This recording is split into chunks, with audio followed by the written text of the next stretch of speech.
The Baltimore Ravens have maximized value through 2 days of the 2024 NFL Draft. We talk about how and much more coming up next here on this episode of Locked On Ravens.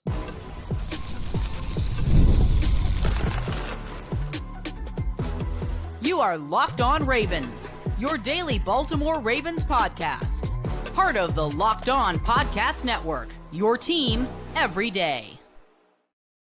Welcome into another edition of Locked On Ravens, your daily Baltimore Ravens podcast. I'm your host, Kevin Oestreicher of Ravens Wire, coming to you from the Locked On Podcast Network, your team every day. As always, thank you so much for being here, making Locked On Ravens your first listen each and every day. We are free and available on all podcasting platforms. That includes in video form, on YouTube, and audio form, wherever you get your shows.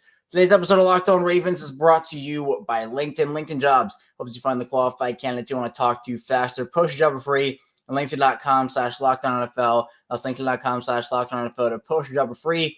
Terms and conditions apply. 2 days of the 2024 NFL Draft officially in the books.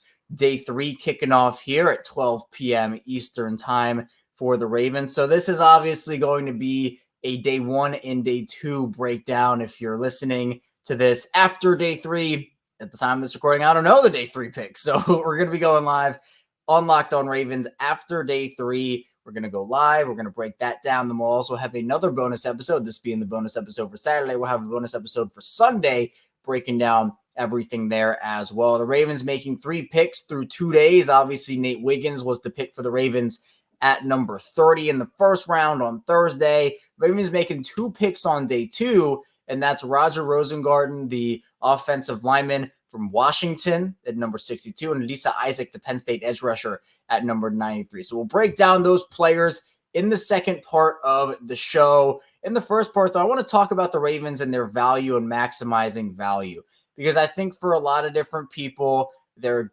positions of need all across the board for the Ravens, right? And I think there are some differing opinions about how the Ravens could have maximized those selections. We're going to be talking a lot about that here today, as I think it's important to kind of dive into that conversation, because I think that Baltimore's done a pretty good job overall so far of maximizing value with players while also fitting most of their picks into not only the best player available strategy that we know they love, but also with the needs on the roster. So we'll obviously be focusing more so on Rosengarten and Isaac today. We're obviously going to talk about Nate Wiggins as well, but there's a lot to dive into. So let's talk about it. Baltimore's been a team that we know 20 plus free agents in free agency.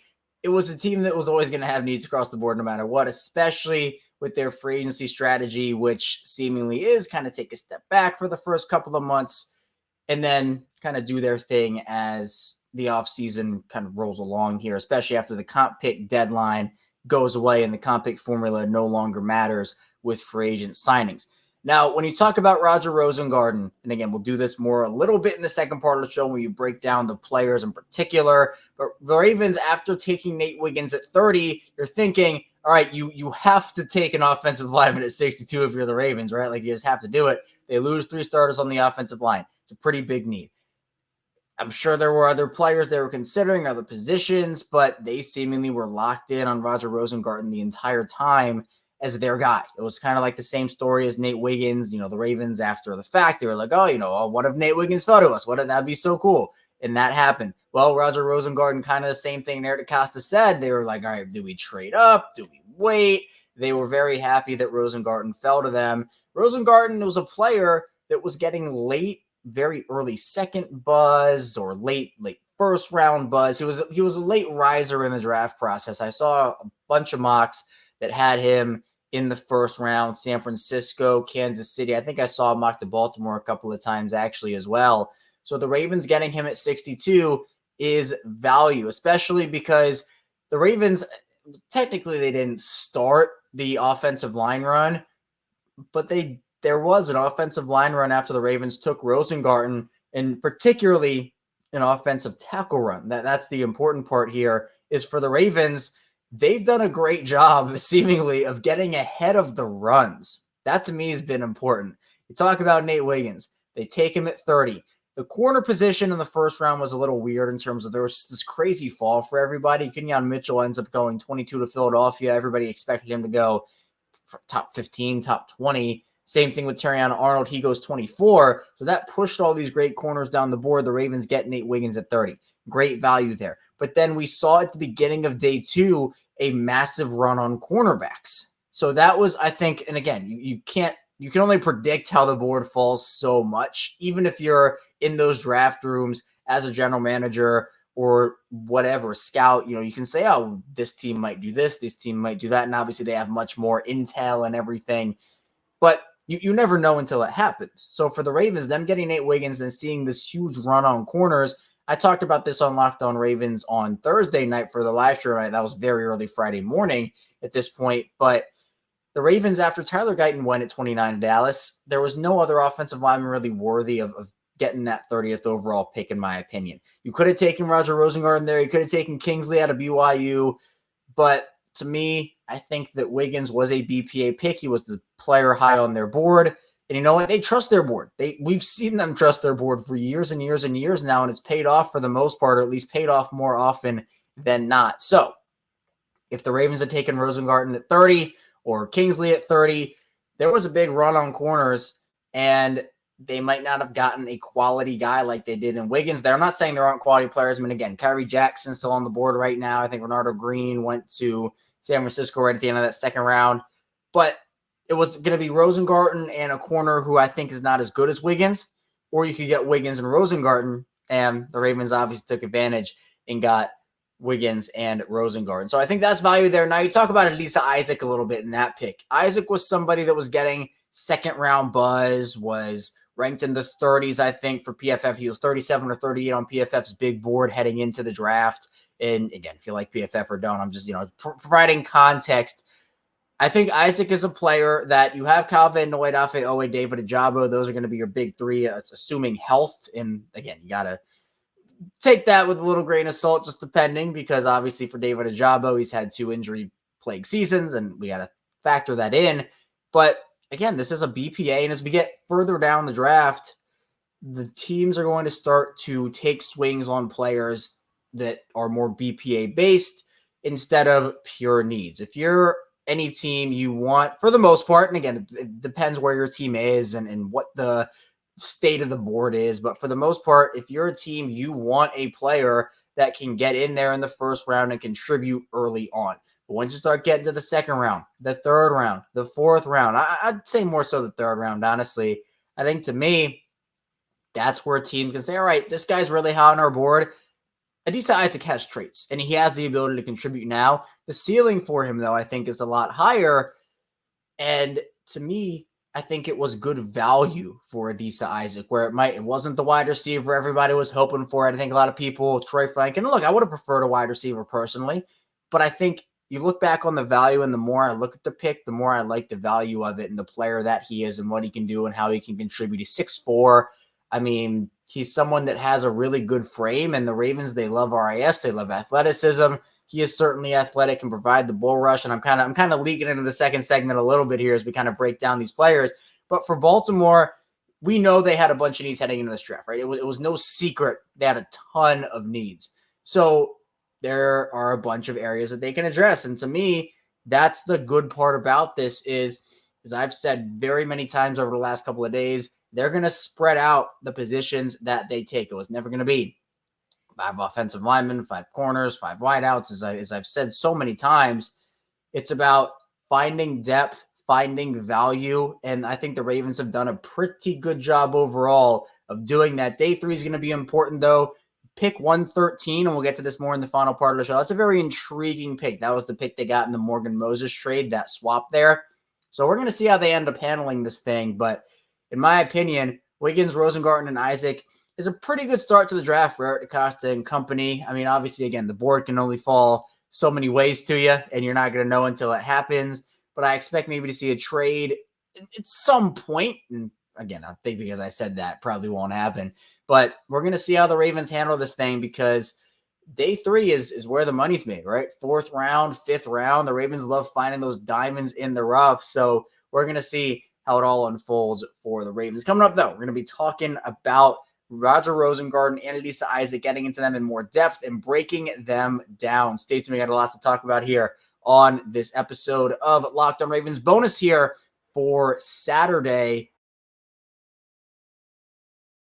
First, this show is brought to you by LinkedIn. When you're hiring for your small business, you want to find quality professionals that are right for the role. That's why you have to check out LinkedIn Jobs. LinkedIn Jobs has the tools to help you find the right professionals for your team faster and for free. For me, I've had a ton of great experiences over on LinkedIn, whether it's finding jobs, networking, connecting with people. LinkedIn makes it really easy to go about the whole job process. And LinkedIn isn't just a job board. LinkedIn helps you hire professionals you can't find anywhere else. Even those who aren't actively searching for a new job might be open to the perfect role. In a given month, over 70% of LinkedIn users don't visit other leading job sites. So if you're not looking on LinkedIn, you're looking in the wrong place. On LinkedIn, 86% of small businesses get a qualified candidate within 24 hours. Hire professionals like professional on LinkedIn. And LinkedIn is constantly finding ways to make the process easier. They even just launched a feature that helps you write job descriptions, making the process even easier and quicker. 2.5 million small businesses use LinkedIn for hiring. Post your job for free at LinkedIn.com/LockedOnNFL. That's LinkedIn.com/LockedOnNFL to post your job for free. Terms and conditions apply. This episode of your favorite Locked On podcast is brought to you by the best meal kit service in the game, Home Chef. No more having to answer the dreaded question, what are we going to do for dinner tonight? Thanks to Home Chef and their chef-designed recipes that are delivered directly to my door, all pre-packaged, pre-portioned. They even peel the garlic cloves for you. And each recipe, one of my favorites, blackened mahi, comes with a full page of easy-to-read instructions that include customization options and pictures to guide you along the way through the step-by-step process so you don't have to ask, is that what chard looks like? I cannot recommend Home Chef enough, especially right now, because for a limited time, Home Chef is giving Locked On listeners 18 free meals, free dessert for life, and of course, free shipping on your first box if you head to homechef.com/lockedon today. That's homechef.com/lockedon for 18 free meals and free dessert for life. Yes, you heard that right. Homechef.com/lockedon. Must be an active subscriber to receive free dessert. We're back here, our second segment of Locked On Ravens, a bonus episode for Saturday. Kevin Ostreicher still here with you. Really appreciate everybody for tuning in today and making Locked On Ravens your first listen each and every day. We have a lot of draft content already out. If you want to go back, watch, listen to that. We're doing breakdowns on Nate Wiggins. We're about to do breakdowns on Roger Rosengarten and Adisa Isaac. So really appreciate all the support here as we continue to grind through draft weekend here. But let's get into those breakdowns. Roger Rosengarten, the Ravens' 62nd overall pick. They took him in round 2. Again, this to me, it was a pick between Roger Rosengarten and Kingsley Suamataia from BYU.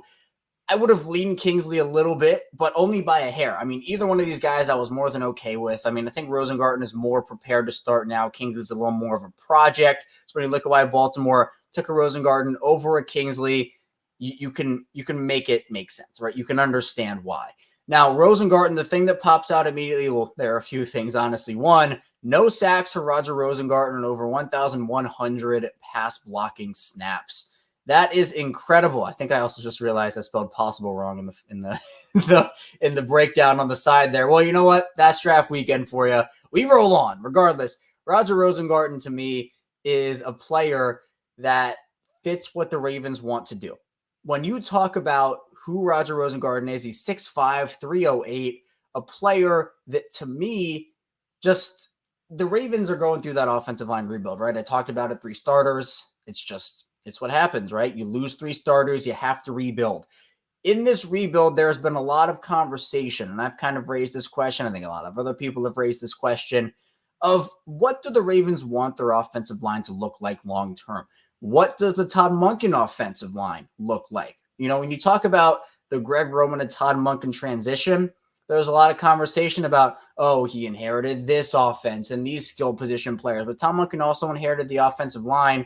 And sometimes, look, in this example, the offensive line for Greg Roman might not exactly be what the offensive line for Todd Monken needs to be. Not the offensive line that Todd Monken necessarily wants in a way. So my point is, when you're talking about Todd Monken, I think the Ravens want to get, 1, younger on the offensive line. I think that's no secret. But 2, I think they want to get more athletic. And Roger Rosengarten is certainly athletic, ran a sub-5 40-yard dash at the combine. He can move. One of the things that we talked about on the live stream, I guess earlier today, did it late at night on Friday, was the fact that Rosengarten really knows how to move and get out into the second level. He knows how to finish a block and then get out. The Ravens love to pull their guys. Rosengarten is someone that can pull out. I mean, him and Tyler Linderbaum rolling together on screens, on toss plays. They can move those guys out into space, and the Ravens like moving those guys out into space. Now, for Rosengarten, part of what makes him so intriguing to me is not only him getting out into space, but the reason he can do that so well is because of his foot quickness, getting out into his stance.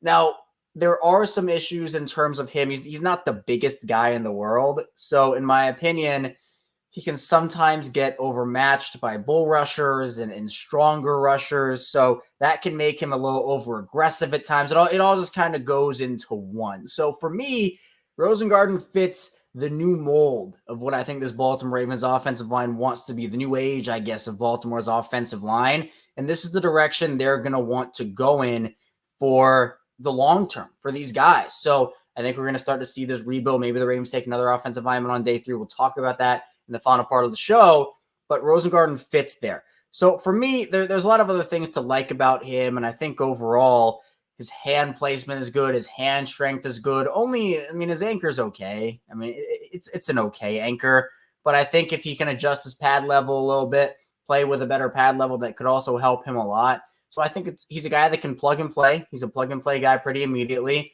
and I think for Baltimore, that's what they needed on the right side. Obviously, he'll compete with Daniel Faalele on the right side, but to me, his versatility is also key. He played right tackle at Washington, but he also has left side versatility, so he could be, if Ronnie Stanley leaves after this upcoming season and you find a right tackle you really, really, really like, you can move Rosengarten over to the left side, and it's not going to be this crazy transition. I mean, Rosengarten knows how to play on both sides. So really intriguing there. Now, Adisa Isaac is a very intriguing player to me. Somebody who, when he stands, he's 6'4", 247.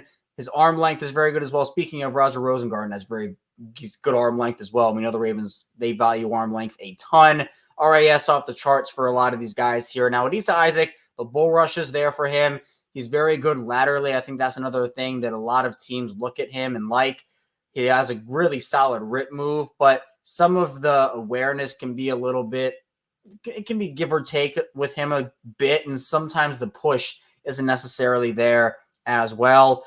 Now, the thing with Isaac is he can get washed out in the run. When you talk about the run game, he can get washed out in the run a little bit. It's almost like Owe and Isaac have a couple of similarities, but it's almost like a flip of Odafe Owe, where Isaac has some work to do when it comes to actually being a contributor there, which is why I might not expect a huge role from him in year 1. But the value, again, you talk about value. Isaac was a guy who was mocked in the second round, as we talked about, to a lot of different teams, and the Ravens get him at 93. That is good value, and I think you take a player that can give you something in year 1, right? I think he's going to have some level of a role, but I don't think it's going to be this massive complete role, because you do have Kyle Van Noy, you do have David Ajabo, and you do have Odafe Owe. So those 3 are probably where the Ravens are going to roll with Tavius Robinson, who got in a lot last year. I didn't necessarily think that. So maybe Isaac gets in a lot this year too. So for me, he's not going to be an early down edge rusher at this point. I think he has to refine his game a bit more, but somebody that can come in there and produce maybe a little bit, just a little bit. So I know a lot of people want a wide receiver there. I would have probably taken a wide receiver as well. I know Troy Franklin is still on the board, but talk about value there. Adisa Isaac, certainly value in day 2. Coming up, though, talk about day 3, talking about who the Ravens could take their positions of need, sneaky prospects, a lot more coming up. Stay tuned. We got a lot to get to here on Locked On Ravens. First, this show is brought to you by Monopoly Go. I've been told I'm a competitive person, and that certainly is true. I do have a competitive side. We all do. My competitive side is a big fan of Monopoly Go. I'm sure you've heard of it. It's been downloaded over 150 million times. It's a great twist of Monopoly where you play not one, but hundreds of Monopoly boards in crazy locations, building up amazing cities that bring you big money. But the best part is messing with my friends. I can charge them rent on my iconic properties, just like classic Monopoly, but now I can also heist their vaults of versus for myself, and leaderboards show me who the biggest Monopoly tycoon is. But it's not just my competitive side that loves it. You can team up with friends and people all around the world in time tournaments to earn huge rewards. So get in on the game and join your friends. Download Monopoly Go now, free on the App Store or Google Play. We are back, our final segment of Locked On Ravens. Kevin Oestreicher still here with you on this Saturday, weekend edition of the show. Draft it it brings out all the content, right? Live shows. I've been on camera, I think literally in the past 24 hours, after I'm recording this, I'll be done. Probably 10 or so hours, more than 10 hours, honestly, out of the past 24. So that's what happens. Draft week is very busy, and I love it, though. The grind is great. So thank you for supporting me during this and during every single week here. We do 5 days a week of Ravens content. I've not missed one episode here. Holidays, everything. We got 5 days a week of Ravens content for you. We'll be back to that regularly scheduled programming on Monday, but of course we got some bonus episodes here today and also tomorrow. We go on live to break down day 3 later today as well, so be sure to stay tuned for that. Turn notifications on. Really appreciate everybody for the support again. Now, day 3 is intriguing for a lot of different reasons. Baltimore, you talk about positionally, cornerback, offensive tackle, edge. Those are the 3 off the board for the Ravens so far. I would expect the Ravens to double dip at offensive line. I would expect them to take a wide receiver, take a running back, probably take a safety, maybe take an offensive lineman, maybe take a backup quarterback. And then other than that, maybe an inside linebacker potentially we could see. But at 113, this is a very intriguing spot. This obviously, for those who don't remember, this was the pick that they got from the New York Jets in the Morgan Moses trade. So they ended up swapping those 4th round selections. Baltimore got 113 from that. And in my opinion, it works out for the Ravens to be able to, I think, they got the 4th round pick, right? They got the 4th round pick at 113 from Morgan Moses, which again, it's a very valuable pick. You go back and I made this comparison on the live stream, but talk about Daniel Falele a couple years ago, a guy that was getting 2nd round grades from a lot of people. The earlier picks, and we saw it yesterday, right? In the evening, teams want to move up on day 2 and day 3 early because there are a bunch of value guys that fall to the beginning of day 2 and beginning of day 3. So we saw I think 4 or 5 straight picks, if I remember it right, where teams were just trading up because they wanted to get their guys and all those value players were there. So it's going to be the same situation where I think we're starting at 102 or something. If I don't remember exactly. I think it was 102, 103. So the Ravens will be up in no time. So that's going to be intriguing to see if teams trade ahead of the Ravens, if maybe the Ravens trade out of that spot and get more value. We'll see. But I do think wide receiver, and I guess we can talk about this now too, there's been all this conversation about, is Odell coming back? Because Ramey, who again is very popular on Ravens Twitter, shout out to Ramey, he ended up putting out a tweet saying, run it back, Odell, right? And then Odell commented under that with, I think, eyeball emojis or the shush emojis. And Lamar was getting in on the action saying I'm having so much fun. That was unrelated, but people kind of related it back to OBJ, which again, who knows, right? So much speculation. But to me, if the Ravens don't take a wide receiver until late in this draft, they have 3 picks in the top 200 or in 3 picks after 200, excuse me. I think that's maybe a sign they might be bringing back Odell. Now, in my opinion, it's nothing against Odell. I think he's a good player. But if you are serious, if the Ravens are serious about Rashad Bateman, his potential and getting the most out of him, you can't bring back Odell, right? Odell, if you're talking about it from a veteran perspective and everything, he played a role for the Ravens last year. He had his moments, obviously, based off of the contract. It wasn't $15 million worth of Odell, but he played some level of a role both on and off the field. But it was this, all right, who's number 2, who's number 3? Bateman doesn't have anybody looking over his shoulder right now. The Ravens have seemingly committed to Bateman. If you are committed to Bateman, if that's what you want to do, if that's the role you want to take, you can't bring back Odell. Now, there's nothing more I'd love than for a veteran wideout to come in here like a Cortland Sutton or one of those guys. And I said this on the live stream too. But if you want to get the most out of Rashad Bateman, you cannot have people taking away his snaps. And Odell at this point, he's not Cortland Sutton, right? It would make more sense if it was a player like Cortland Sutton or Brandon Ayuk, who, again, can maybe contribute at a higher level than Odell can right now at this point in his career. And that's not a shot at Odell. Again, I think it's just, if Odell were to come back, it would have to be in a severely reduced role where it was Bateman as a clear-cut number 2. There's no questioning that. So that's why I think a wide receiver like a Troy Franklin or Devon Baker or any of these guys, Tez Walker, you can look at them and say, all right, they can be a number 3, right? That can happen. And Bateman's not looking over his shoulder. You still get a talented player. Troy Franklin, I think Troy Franklin was getting first round buzz at some point. Talk about value. I mean, getting him at 113 would be pretty incredible. So if they pull that off, Barrett DeCosta pulls that off, I think everybody would be pretty ecstatic.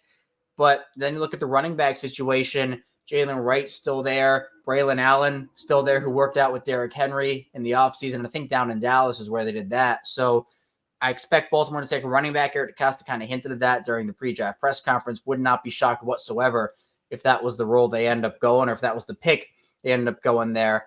I'm not saying that's 113, but if you've been listening to me every day on Locked On Ravens, you've been catching some of my pre-draft content, I've been on the train of don't take a running back day 1 or day 2. Day 3, open season. Go for it. So, hey, you know what?